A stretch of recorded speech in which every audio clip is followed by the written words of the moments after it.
Hello students, welcome again to the study of home science. आज हम unit 2 का chapter 5 करेंगे और इसका हम पार्ट 1 करेंगे और पार्ट 2 में हम इसे पूरा करेंगे। तो पार्ट 1 में आज हम खाद्य प्रसंस्करण एवं प्रौद्योगिकी चैप्टर 5 को शुरू करते हैं। इसके जो कंटेंट पॉइंट्स हैं या अध्ययन बिंदु हैं वो आपके सामने हैं और यही इनको सीखना ही इस चैप्टर का उद्देश्य भी है। खाद्य प्रसंस्करण और प्रौद्योगिकी का अर्थ क्या है, महत्व क्या है, इसके अंदर कौन से टिपिकल कॉन्सेप्ट्स यूज़ हुए हैं जिनको हम संकल्पनाएं कहते हैं, खाद्य संसाधन और प्रौद्योगिकी का भारत में विकास कैसे हुआ, आज ये किस स्तर पर है, इसके आधार पर कैसे खाद्य पदार्थों का वर्गीकरण किया जाता है। अगर किसी को इसी क्षेत्र में करियर बनाना हो तो उसके लिए आवश्यक ज्ञान और कौशल क्या है और क्या उसे तैयारी करनी पड़ेगी और साथ में उसे करियर के क्या अवसर प्राप्त होंगे। ये इस चैप्टर के सारे पॉइंट्स थे। अब हम आज जो इस वीडियो में करेंगे वो अर्थ, संकल्पनाएं, महत्व, विकास, संरक्षण और संसाधनों का महत्व, खाद्य संसाधन का महत्व, विधियों का वर्गीकरण और आवश्यक ज्ञान और कौशल, करियर के लिए आवश्यक ज्ञान और कौशल, ये हम आज करेंगे। सबसे पहले हम जानते हैं खाद्य प्रसंस्करण और प्रौद्योगिकी का अर्थ क्या है। खाद्य प्रसंस्करण का अर्थ है बच्चों, खाद्य पदार्थों की जीवन अवधि को बढ़ाने के लिए उन्हें अलग अलग प्रक्रियाओं से गुजारा जाना, जिसमें उनकी शेल्फ लाइफ यानी कि उनका जो जीवन काल है वो तो बढ़ता ही है, साथ में उनके मूल गुणों को भी लंबे समय तक बनाए रखा जा सके। ऐसी जितनी भी प्रक्रियाएं हैं उनको हम खाद्य प्रसंस्करण कहते हैं। इस प्रसंस्करण के लिए इंग्लिश का शब्द प्रोसेसिंग यूज़ होता है। प्रोसेसिंग यानी किसी न किसी प्रक्रिया से उसका गुजारा जाना। तो ऐसी कोई भी प्रक्रिया है, जैसे अगर हम बहुत ही छोटा सा एग्जाम्पल लें तो हम नींबू का अचार डालते हैं, आम का अचार डालते हैं, उसको हम लंबे समय तक एक नए टेस्ट के साथ प्रिजर्व करके रखते हैं, एक प्रोसेसिंग कर देते हैं। ठीक है, आंवले का मुरब्बा बना देते हैं, यानी कि कुछ ऐसा केमिकली या कुछ और इस तरह के जो हमारे प्राचीन तरीके चले आ रहे हैं उनको यूज़ करते हुए हम उस खाद्य पदार्थ को ख़राब होने से बचा लेते हैं। प्रौद्योगिकी शब्द का अर्थ है, इंग्लिश में हम इसे टेक्नोलॉजी कहते हैं। टेक्नोलॉजी का अर्थ आप सबको भली भांति पता है। अगर हम साधारण शब्दों में कहें तो विज्ञान द्वारा विकसित नई नई तकनीकों का प्रयोग करना और उसके प्रयोग के द्वारा खाद्य उत्पादन को बढ़ाना, गुणवत्ता को बनाए रखना, भंडारण को आसान कर देना, उसको संरक्षित रखना और उसके लाइफ को बढ़ा देना और साथ में इस सब कार्य को आसान बना देना, ये खाद्य प्रौद्योगिकी है, यानी कि ये फूड टेक्नोलॉजी है। अब है हमारे सामने इसका परिचय और इतिहास। आप सभी बहुत अच्छे से जानते हैं कि भारत जो है एक कृषि प्रधान देश है।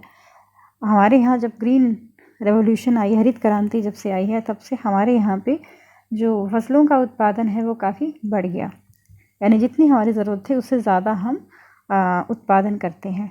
अब अगर आपको थोड़ी सी जानकारी हो भारत के ग्रामीण क्षेत्रों की, तो फसल कटने पर अनाज को सुखाया जाता है। अलग अलग टाइप के अनाज जो किसान निकाल के लाते हैं उनको पहले वो धूप दिखाते हैं, सुखाते हैं और उसके बाद उनको स्टोर करते हैं। शुरुआत में यही एक तरीका था जिससे अनाज को लंबे समय तक बचाए रखने की कोशिश की जाती थी, उनका जीवन काल बढ़ाया जाता था। प्रारंभ में खाद्य पदार्थों का संसाधन उनकी सुपाच्यता, स्वाद सुधारने और निरंतर आपूर्ति बनाए रखने के लिए किया जाता था, यानी कि उनके ऊपर अगर कोई तरीका अपनाया जाता था, कोई अलग प्रोसेसिंग की जाती थी तो वो ठीक से पचनशील हो जाए, स्वाद उनका ठीक हो जाए और किसी भी मौसम में उनको हम यूज़ कर सकें। जैसे हर फसल, हर फल, सब्जी साल के 12 महीने उपलब्ध नहीं होता, तो उसको उपलब्ध कराया जा सके, इसके लिए ये संसाधन किया जाता था। जैसे कि अचार, मुरब्बा, पापड़, ये सभी संरक्षित उत्पादन के ही उदाहरण हैं जो कुछ फल और सब्जियों से बनाए जाते हैं। लेकिन धीरे धीरे जैसे जैसे टेक्निक बढ़ी, परिवहन के साधन हमारे बढ़ गए, संचार बढ़ गया, इस सब चीज़ों ने ग्राहकों को और जागरूक बना दिया। वो और ज़्यादा वैरायटी की डिमांड करने लग गया। वो चाहते हैं कि उनके पास जो खाद्य पदार्थ आए वो ज़्यादा अच्छे दिखते हों, प्राकृतिक भी दिखते हों, सुरक्षित भी हों, स्वास्थ्य वर्धक भी हों और स्वाद में भी अच्छे हों और साथ में बहुत ज़्यादा तामझाम भी ना हो। इस वजह से टेक्नोलॉजी ने इस क्षेत्र में बहुत प्रगति की है और टेक्नोलॉजी इस क्षेत्र से बहुत जुड़ गई है। भारत में इसका बहुत ज़्यादा महत्व इसलिए भी है क्योंकि कृषि उत्पादन बढ़ गया है, इसलिए भंडारण की आवश्यकता पड़ती है और प्रसंस्करण की आवश्यकता पड़ती है। जैसे हर चीज़ का हम भंडारण बहुत आसानी से नहीं कर सकते उसकी नेचुरल स्थिति में, तो उसका कुछ ना कुछ प्रोसेस करके उसका एक रूप चेंज कर दिया जाता है। और जैसे हमने आंवले की एक शेल्फ लाइफ है, बट आंवला एक सब क्योंकि आंवला एक फ्रूट है, उसमें पानी की कंटेंट ज़्यादा होती है, तो वो कुछ ही समय के लिए उसकी लाइफ रुकती है। लेकिन अगर उसका मुरब्बा बना दिया जाए, उसका अचार बना दिया जाए या उसका कोई और रूप बना दिया जाए, तो उसी चीज़ को हम ज़्यादा समय तक इस्तेमाल कर पाएंगे। भारतीय खाद्य उद्योग संसाधित खाद्य के प्रमुख उत्पादन के रूप में जीडीपी का 6% कंट्रीब्यूट करता है। कहने का अभिप्राय ये है कि जीडीपी में जो कंट्रीब्यूशन भारत का खाद्य उद्योग देता है, उसका 6% तो संसाधित खाद्य पदार्थ ही देते हैं। जीवन शैली में परिवर्तन, आवागमन में वृद्धि और वैश्वीकरण के कारण भी बहुत सारे उत्पादों की मांग बढ़ गई, जिसकी वजह से मांग बढ़ने की वजह से उनके प्रसंस्करण की आवश्यकता पड़ी कि एक जगह से दूसरी जगह उस सामान को पहुंचाने के लिए में बहुत समय लग जाता है, तो ताकि वो जो उत्पाद है वो खराब ना हो, उसके ऊपर प्रसंस्करण किया जाता है। आहार में पोषक तत्वों की कमी को प्रबलीकरण या फूड फोर्टिफिकेशन के द्वारा पूरा करना। बहुत सारे आहारों में किसी न किसी पोषक तत्व की कमी हो जाती है, जिस वजह से उसके अंदर उस आहार को जो इस्तेमाल कर रहा है, उपयोग कर रहा है, उसके अंदर उस पोषक तत्व की कमी से कोई डेफिशिएंसी डिजीज़ ना हो, इसके लिए फोर्टिफिकेशन किया जाता है। इसलिए भी तकनीक की और प्रसंस्करण की आवश्यकता पड़ती है। जैसे कि आयोडीन युक्त नमक खाते हैं हम, फोलिक अम्ल युक्त आटा आता है, विटामिन ई युक्त तेल या घी आता है, विटामिन ए युक्त तेल भी आता है। तो ये सभी फूड फोर्टिफिकेशन के एग्जाम्पल्स हैं। इसके अलावा खाद्य पदार्थों में ऊर्जा की मात्रा को कम करने या कार्बोहाइड्रेट की मात्रा को कम करने के लिए चीनी की जगह पे कृत्रिम मिठास का प्रयोग किया जाता है और आइसक्रीम में वसा की जगह उच्चारित प्रोटीन का प्रयोग किया जाता है।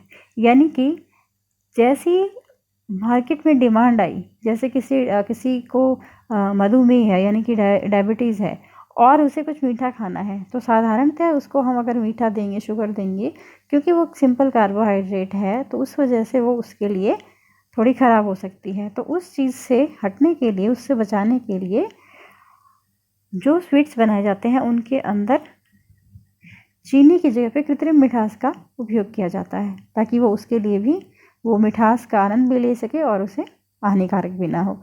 इसी तरह आइसक्रीम में वसा डालते हैं तो बहुत ज़्यादा कैलोरीज़ का वो एक साधन हो जाता है, तो उसको अवॉइड करने के लिए उसकी जगह पे प्रोटीन ऐड किया जाता है। तो ये सभी तकनीक से रिलेटेड चीज़ें हैं और इसमें प्रोसेसिंग की आवश्यकता होती है। इसीलिए प्रोसेसिंग यानी कि कुछ इस तरह के उद्देश्यों को पूरा करने के लिए भी प्रसंस्करण और प्रौद्योगिकी आवश्यक है। अब हम करते हैं इस क्षेत्र से जुड़ी हुई कुछ मूलभूत संकल्पनाएं, अर्थात इस क्षेत्र से जुड़ी हुई कुछ ऐसे कॉन्सेप्ट जो इसमें यूज़ होते हैं। सबसे पहला है हमारे पास खाद्य विज्ञान, फूड साइंस। ये एक बच्चों, आपने फूड का अर्थ आप जानते हैं और साइंस का अर्थ भी आप जानते हैं। साइंस यानी कि जिसमें केमिस्ट्री, फिज़िक्स, बायो तीनों चीज़ें कंबाइंड होती हैं और उससे जुड़े हुए सिद्धांत होते हैं। उन सिद्धांतों को हम जब पढ़ते हैं तो हम साइंस पढ़ते हैं। तो उन सभी सिद्धांतों को केमिस्ट्री यानी केमिकल्स, जितने भी सारे हम न्यूट्रिएंट्स की बात करते हैं वो अपने आप में केमिकल ही हैं। जितने सारे सूक्ष्म जीव खाने से जुड़े होते हैं, चाहे वो ख़राब करते हैं, चाहे वो किसी अच्छे टेस्ट में बदलने के लिए इस्तेमाल किए जाते हैं, फर्मेंटेशन के लिए यूज़ होते हैं, ये सभी आप सबको पता ही है कि बायो से जुड़े हुए हैं।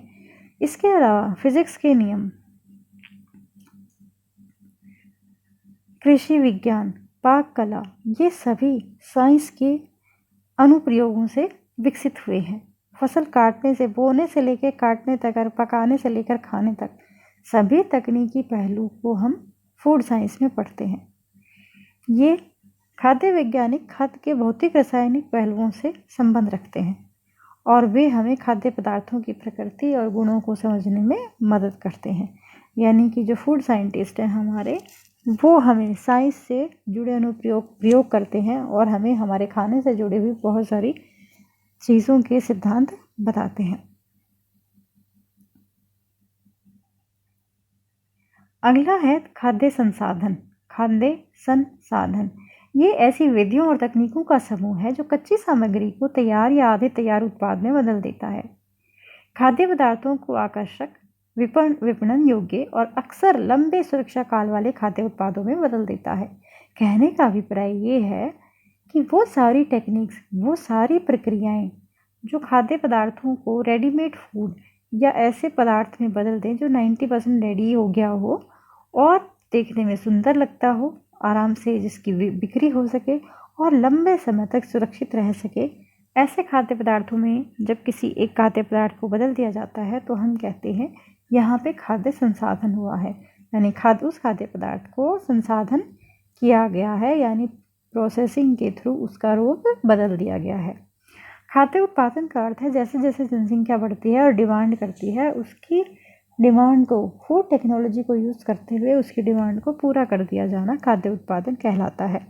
खाद्य प्रौद्योगिकी ये एक ऐसा विज्ञान है जिसमें वैज्ञानिक अनुप्रयोग तो यूज़ होते ही हैं, यानी विज्ञान के जो आविष्कार हैं और जो नई नई खोजें हैं उनका उपयोग तो किया ही जाता है, साथ में सामाजिक, आर्थिक ज्ञान और उत्पादन के लिए कानूनी नियम और व्यावहारिक उपयोग भी होता है। इसका कहने का अभिप्राय ये है कि फूड टेक्नोलॉजी में सिर्फ साइंटिफिक पहलुओं पे ही ध्यान नहीं दिया जाता, बल्कि सामाजिक, आर्थिक और उत्पादन संबंधी नियम कानूनों को भी माना जाता है। एक तरह से ये एक व्यवसाय के रूप में जब चुना जाता है तो कोई भी व्यवसाय हो, उसमें जो भी उत्पादन किया जाए वो खाना ही क्यों ना हो, उससे संबंधित बहुत सारे रूल्स रेगुलेशन गवर्नमेंट आपको फॉलो करने को कहती है और वो करने पड़ते हैं। तो एक तरह से ये हम फूड साइंस, फूड टेक्नोलॉजी और फूड इंजीनियरिंग इन सब को मिलाकर एक कार्य करते हैं और खाद्य पदार्थों को खराब होने से बचाते हैं, ताकि हमारे सामने सुरक्षित पोषण देने वाले पूरे रूप में और सस्ते सुविधाजनक खाद्य पदार्थ हों। हम उनका चयन, भंडारण, संरक्षण, संसाधन आराम से कर पाएँ और उन्हें इन सभी जो बातें अभी मैंने बोली, इन सभी के बारे में इस क्षेत्र में पढ़ाया जाता है, सिखाया जाता है। साथ ही साथ उनको पैक की हुई चीज़ को कैसे सुरक्षित रखा जाए, क्या क्या कौशल आवश्यक है, वो सभी खाद्य प्रौद्योगिकी में लिए जाते हैं, पढ़े जाते हैं और सिखाए जाते हैं। यानी खाद्य पदार्थों को लंबे समय तक अच्छा कैसे रखा जाए, उपयोग योग्य कैसे रखा जाए, कैसे आसानी से भंडारण किया जाए, कैसे उनको एक जगह से दूसरी जगह ले जाया जाए, इन सभी चीज़ों को इन्वॉल्व करने वाली जितनी भी क्रियाएं हैं वो सभी हमारी फूड टेक्नोलॉजी में आती हैं। इसके बाद आता है खाद्य संसाधन और प्रौद्योगिकी का विकास कैसे हुआ, शुरुआत कहाँ से हुई, यानी कि फूड को प्रोसेस करना और टेक्नोलॉजी को अप्लाई करना फूड में कहाँ स्टार्ट हुआ। बच्चों सन 1810 में निकोलस अपट नाम के एक वैज्ञानिक थे। उन्होंने खाद्य पदार्थों को बंद करने की एक प्रक्रिया का शुरू की थी। बंद करने की मतलब डिब्बे में बंद करने की प्रक्रिया शुरू की थी। ये सबसे बड़ी एक निर्णायक घटना थी। डिब्बाबंदी का खाद्य संरक्षण तकनीकों पर काफ़ी प्रभाव पड़ा। आज भी आप देखते हैं कि बहुत सारी चीज़ें डिब्बे में पैक होके आती हैं, जिनको खोलो और आप गर्म करो या थोड़ा ठंडा करो और खा लो। जैसे आपने रसगुल्ले खाए होंगे जो बने हुए और पैक्ड आते हैं, आप उन्हें निकाल के सीधा खा सकते हैं। इसी तरह बहुत सारी ग्रेवीज़, सब्जियां पैक्ड, बनी बनाई रेडीमेड पैक होके आती हैं, आप उन्हें खोलें, गर्म करें और खा सकते हैं। उसके बाद के सालों में 1864 में लुई पाश्चर नाम के एक साइंटिस्ट थे। उन्होंने भी अंगूरी शराब के ख़राब होने पर एक शोध किया था कि ख़राब होने से कैसे बचाएं, और उसका जो वर्णन किया था वो पहला आधार था फूड प्रोसेसिंग का।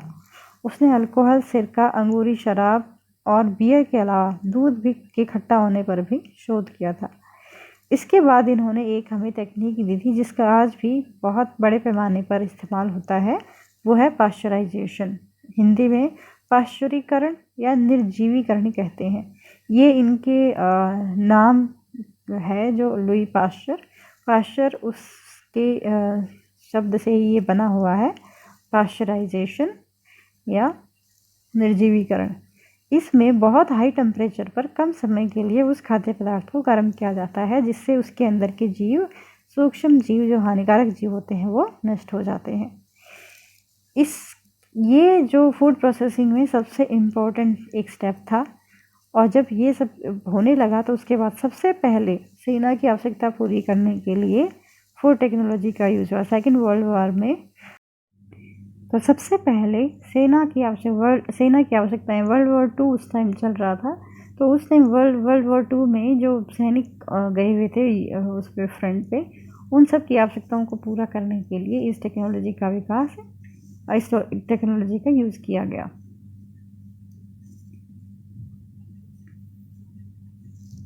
खाद्य संसाधन और प्रौद्योगिकी का विकास जैसे जैसे आगे बढ़ा, उसके बाद जो कामकाजी महिलाएं थी उनके लिए भी इसका इस्तेमाल हुआ। इसका अर्थ ये था कि उनकी विशेष आवश्यकताओं को पूरा करने के लिए सूप मिश्रण तैयार किया गया, और पकाने को तैयार खाद्य पदार्थ भी, यानी कि रेडीमेड मील भी बनाए गए, ताकि उनको कुछ हेल्प हो सके, जो घर और ऑफिस दोनों का काम एक साथ करते हैं। इसके अलावा खाद्य उद्योग पोषण संबंधी मुद्दों पर भी ध्यान देने लगा। पोषण संबंधी मुद्दों का अर्थ है, जैसे हमने कहा कि फूड फोर्टिफिकेशन की तरफ देने लगा, जहाँ पे कुपोषण होने लगा, जैसे भारत जैसे देशों में या बहुत सारे अन्य देशों में, वहाँ पे इस तरफ ध्यान दिया गया, और इन सारी तकनीकों को इस पोषण संबंधी कमियों को पूरा करने के लिए भी इस्तेमाल किया गया। साथ ही साथ भोजन से जुड़ी हुई मान्यताएं, रुचियां बदल गई। लोग जगह जगह का भोजन ट्राई करना चाहते थे, ताज़ा भोजन, अच्छा भोजन करना चाहते थे। तो खाद्य प्रौद्योगिकी विदों ने, यानी कि फूड साइंटिस्टों ने, फूड टेक्नोलॉजिस्ट ने नई नई तकनीकों का उपयोग किया, और लोगों को ये सब उपलब्ध कराने के लिए तरीके खोज डाले। 21वीं सदी में अब खाद्य प्रौद्योगिकी विदों के सामने चुनौती है कि वो इंसानों के स्वास्थ्य और उनकी बदलती आवश्यकताओं के अनुरूप खाद्य पदार्थों का उत्पादन करें। आज की तारीख में अगर हम मार्केट में देखें तो बहुत सारी चीज़ें हैं जो रेडीमेड मिलती हैं, हम उनको लाकर सीधा खा सकते हैं, अपना पेट भर सकते हैं। बहुत सारी चीज़ें इस रूप में आती हैं कि हम उन्हें लाएं, गर्म करें और खा लें। तो ये सारी जो फूड टेक्नोलॉजिस्ट हैं और फूड प्रोसेसिंग चल रही है, उसकी वजह से ये सारा संभव। ओके बच्चों, thank you so much for watching the video. इसका नेक्स्ट पार्ट हम पार्ट 2 में कंटिन्यू करेंगे। Okay, see you there.